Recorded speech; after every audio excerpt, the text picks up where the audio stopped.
Hello, I am Karen Kushner, and I am speaking today on the another aspect of the creative process. I will begin with a spiritual mind treatment, which is just a special word used to describe affirmative prayer. This word is being spoken for each one. There is only one mind, the mind of God, that mind that is creating this entire universe and everything in it. This being the only mind there is, each one is using this mind consciously as well as subconsciously. And so right now, through this talk, each one is rising up into conscious awareness, ideas of truth, ideas of freedom, of inspiration and empowerment, ideas that have each one realize the greatness of this mind, this infinite mind of the divine that he or she is using, and empowers and clarifies each one in their ability to use it, to direct it, so that in each one's world is created a world that each one loves completely. This is the impulse of love that is at work. And it is the activity of that ongoing creative law of God's mind that is doing this work. And so this talk is clear, it is focused, and it is all that each one who hears it desires it to be. So that each one is receiving the good that they came here for, the wisdom, the guidance, the clarity, and the healing, the demonstration, the results. All questions are answered. Each one is getting the good that they came here for. And I am grateful that this is the truth, so I release this word of truth, this affirmative prayer to that loving law of God, and it is that law of God that does it. And so it's done. And so it is. There we go.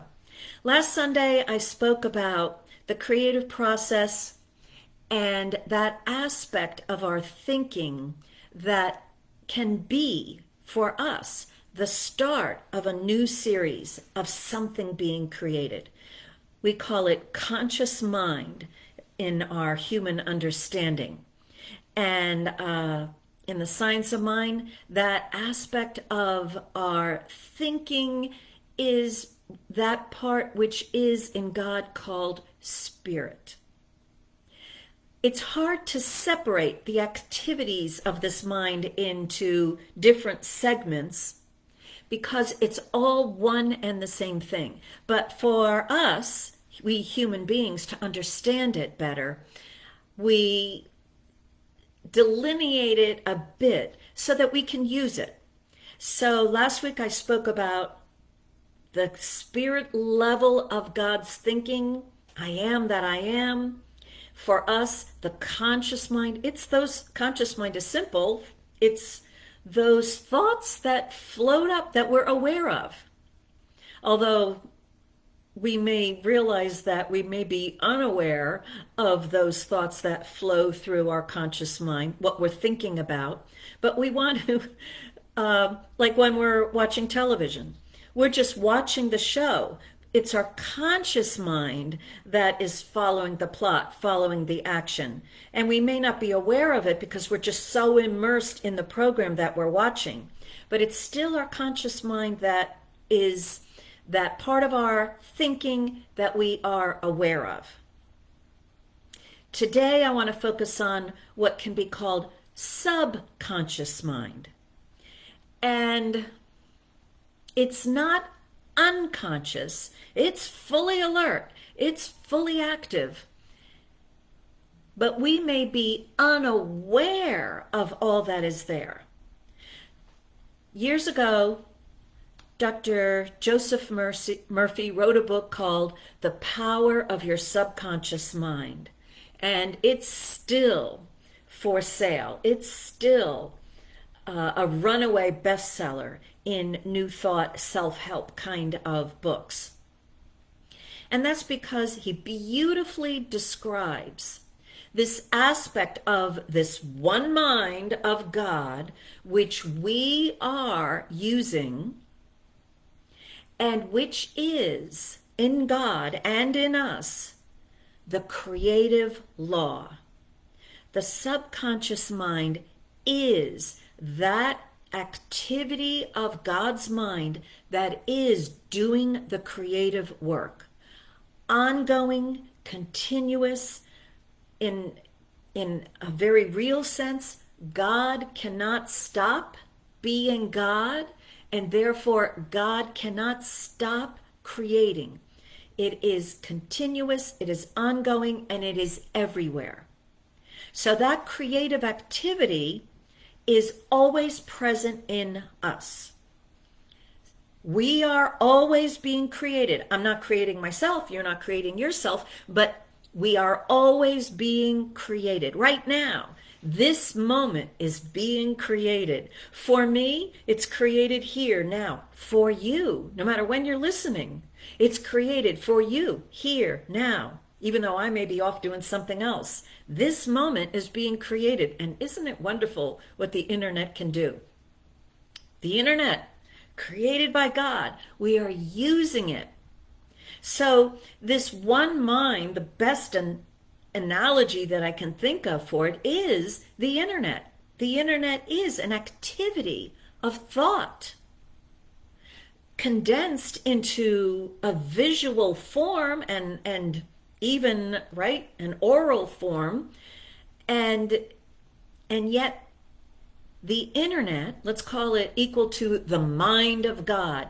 The internet contains everything, and consciously I can participate in this infinite mind that I'm looking at by what I'm calling up onto my screen at any given moment.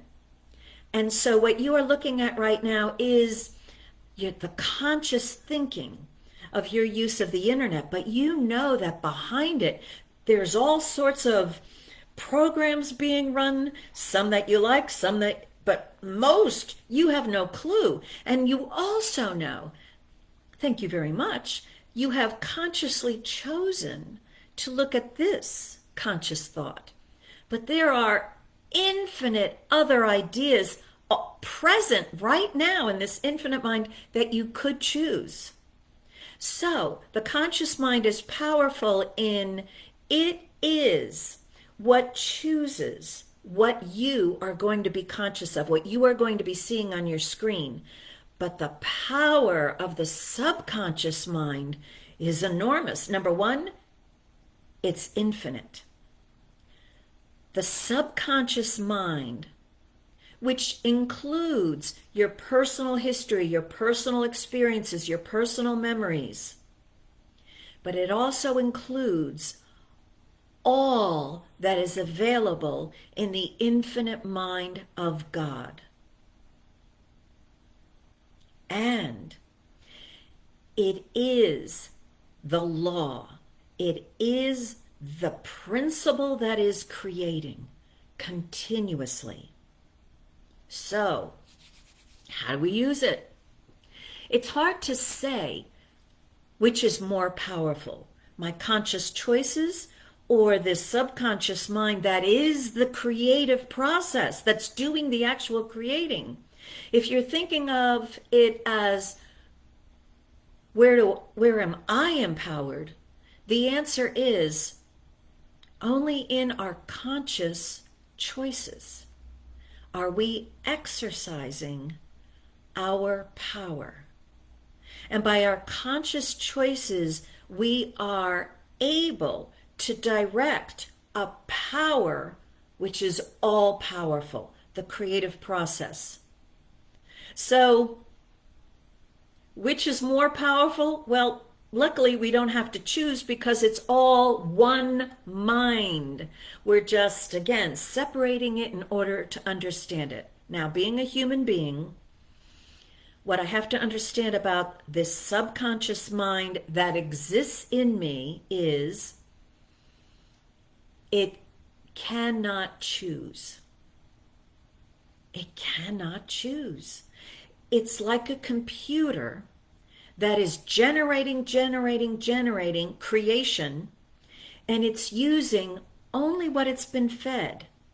The subconscious mind cannot take an idea out of the ethers because it doesn't exist in the ethers. It cannot add something new to the system.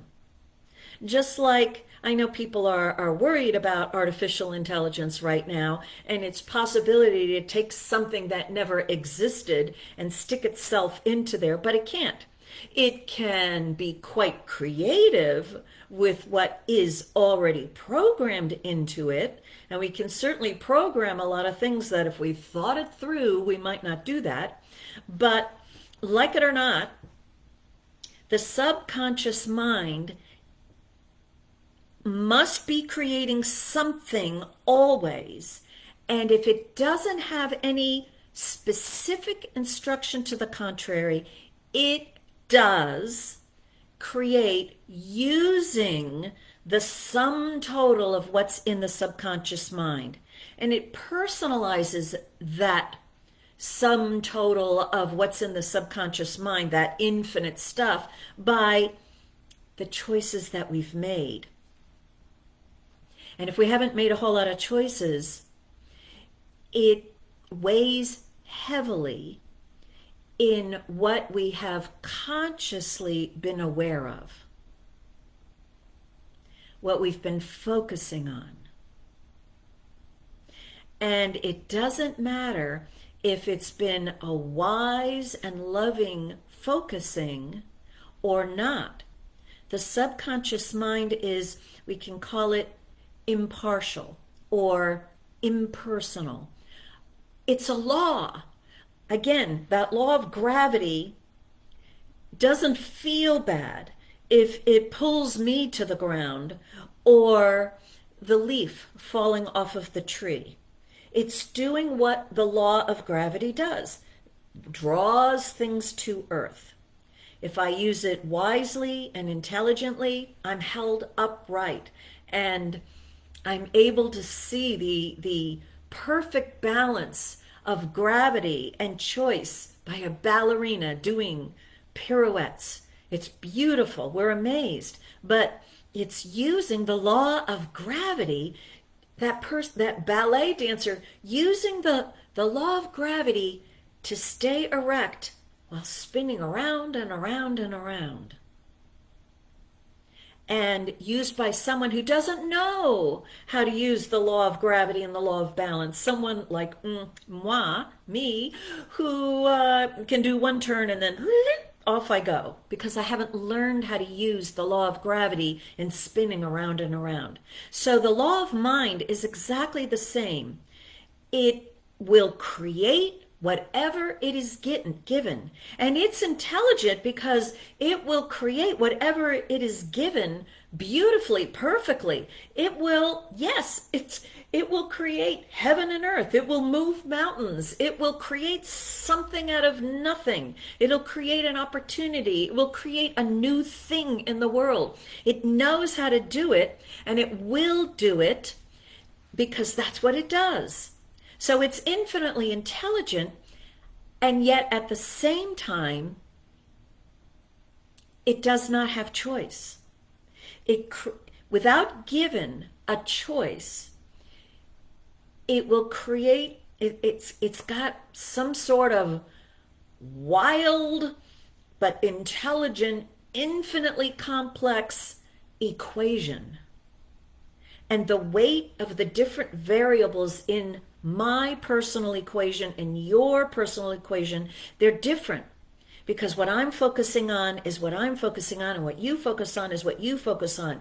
And if I were to say to myself, the wonderful cartoonist who created Dilbert, he came upon this information about the power of your subconscious mind, and he was a computer worker. I don't know if he was a programmer or what, but he was employed as a computer person in a company, and he wanted to be a nationally recognized cartoonist. And so he began writing 100 times a day, I am a nationally recognized cartoonist, over and over and over again, whether it was 100 times or more. He did this, and within 6 months, he was. So he made that conscious choice, I am a nationally recognized cartoonist, and then he used repetition to weight that choice, to program the weight in the equation that the creative process is using, so that I am a nationally recognized cartoonist had more weight, more energy, say, more focus. And the law of creativity said, oh, let's create more of this. And the more of this that it created, the more of this that he thought about. And the more that he thought about it and did not disagree with it, the more weight it was in the subconscious mind, so that it began creating it. And so that, boom, he was. He was. And he has written in one of his early books and been interviewed and reported this, that that's what he did. He did all that he had to do with his job as a computer person.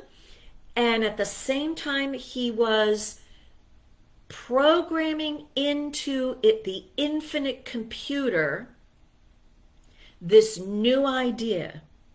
And then the computer began creating it. And so it began showing up, probably in his experience, as more ideas of what to do, more connections to make. It may even have started coming up with him meeting the right person at the right time. But really what it also started doing was bringing through him better and better cartoon ideas to create, so that his material was of that caliber of a nationally syndicated cartoonist. It's not the beginners who get that. It's not the, oh, I do it sometimes, who achieve that level of success. It was an idea that he entertained so much that he became it.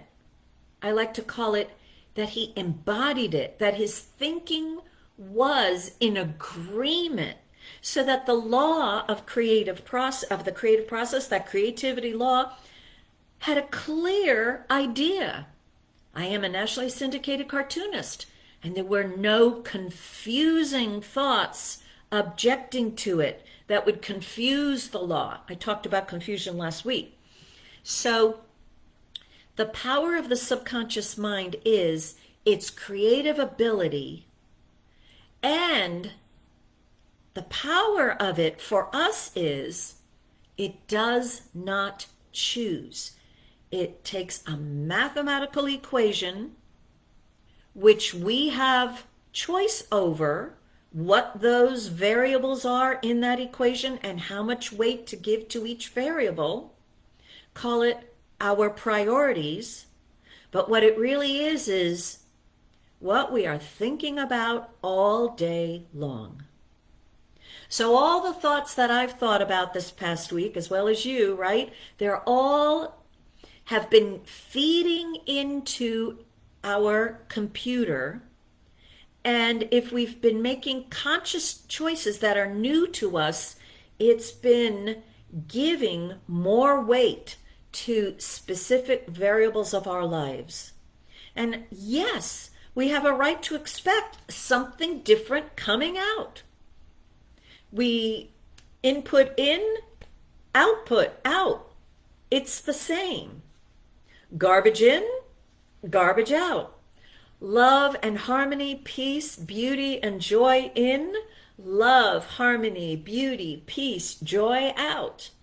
Simple. The subconscious mind is neutral about what it creates.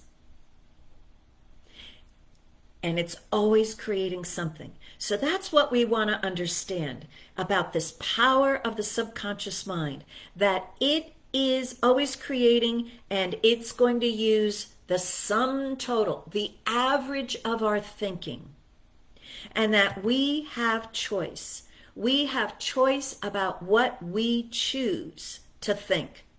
Conscious thinking directs the creative thinking.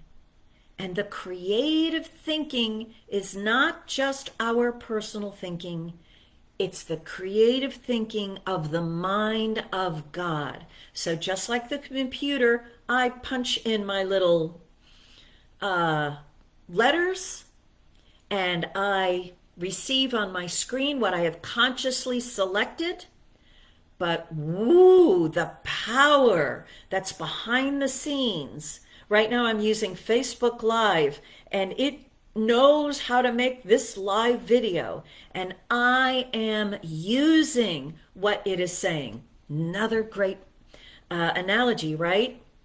This Facebook Live video right now, it's recording anything.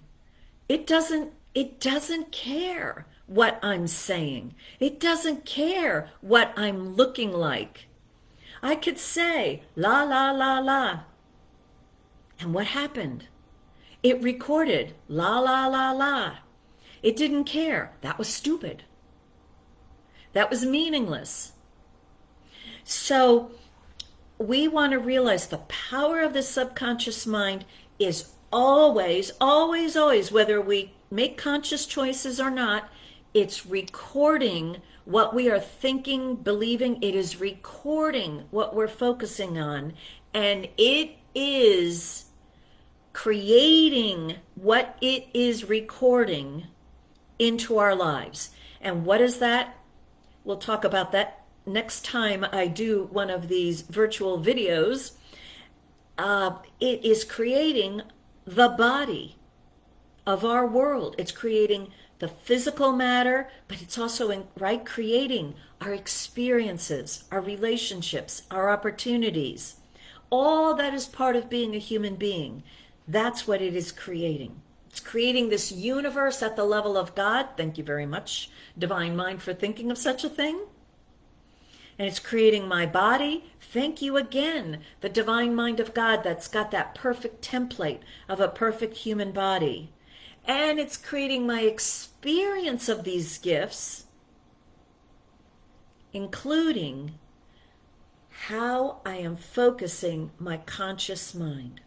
So this subconscious mind is powerful. It is always listening to our thought, to our senses, to what we focus on. Not just this little piece of what I'm focusing on. Like right now, I'm focusing on you through this internet, right? I can't see you, but I'm giving all my focus to you.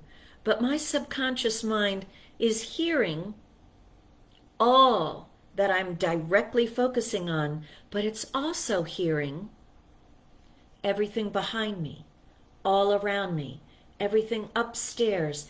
It's taking all that is available through my senses, and it's probably also taking in all those intangibles, the thoughts of all those I love in my world, the energy that is flowing through me.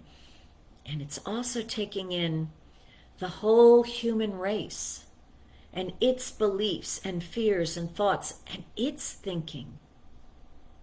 So I'll talk more about that aspect of what is being picked up and used in our world, that the power of our subconscious mind being directed by my conscious mind is, we've got to get that point. But we also, in our advanced understanding and use of this creative process, we want to understand how this subconscious mind also picks up all that the human race is about. And in being aware of this, we can still be empowered and make choices and not even be a victim of what the whole human race is believing, thinking, and doing. Yeah, the conscious mind and our use of this subconscious power can even lift us up out of the human race's panic, fears, worries, and experiences through the activity. Do you know the answer? I know you do. Through the activity of our conscious thought. So that is what we are dealing with, the creative process. So what I recommend that you do until we meet again is thinking about the power of your conscious thought, the spirit of your infinite being, and how it can direct this tremendous power of creativity, the subconscious mind.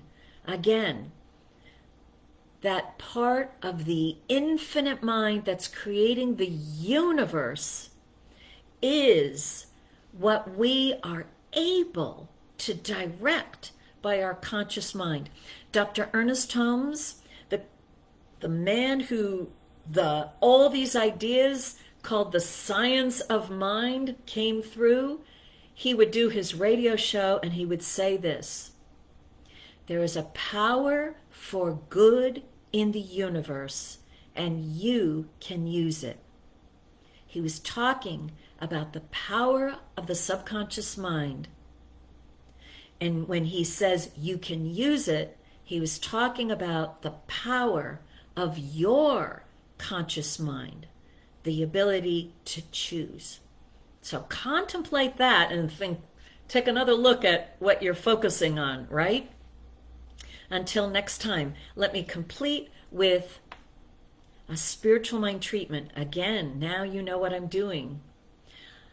As I do that spiritual mind treatment, I am consciously choosing what this power of the subconscious mind will create for each one of us. And then when I release it, at the end, you'll notice I say, I release this word to the law, and it is done. That means my conscious choice is done. Now, law, you go create it. I don't need to think about it anymore. So, this word is being spoken for each one. Infinite mind is a mind that knows its greatness, its glory, and its goodness. And this is the mind each one is using. Each one is now more consciously aware of the power that is present in being able to choose what this omnipotent creative process shall create. And so each one is more aware of what he or she is focusing upon, and more aware of this tremendous creative power. And in this greater awareness, each one is more wisely choosing that which to focus upon, because each one desires to have something more wonderful created in his or her world. Each one is wiser and empowered, and therefore each one is now experiencing more completely a world that they love completely, a world that they desire this tremendous creative power to create. And it does it. I am grateful that this is the truth and that this truth is good. And so I now release this word to the law of subconscious mind, to this creative process to do it. And it does it. And it is done. And so it is. And that's the way it is. So I hope you've enjoyed this lesson. And until next time, enjoy your life. Bye-bye.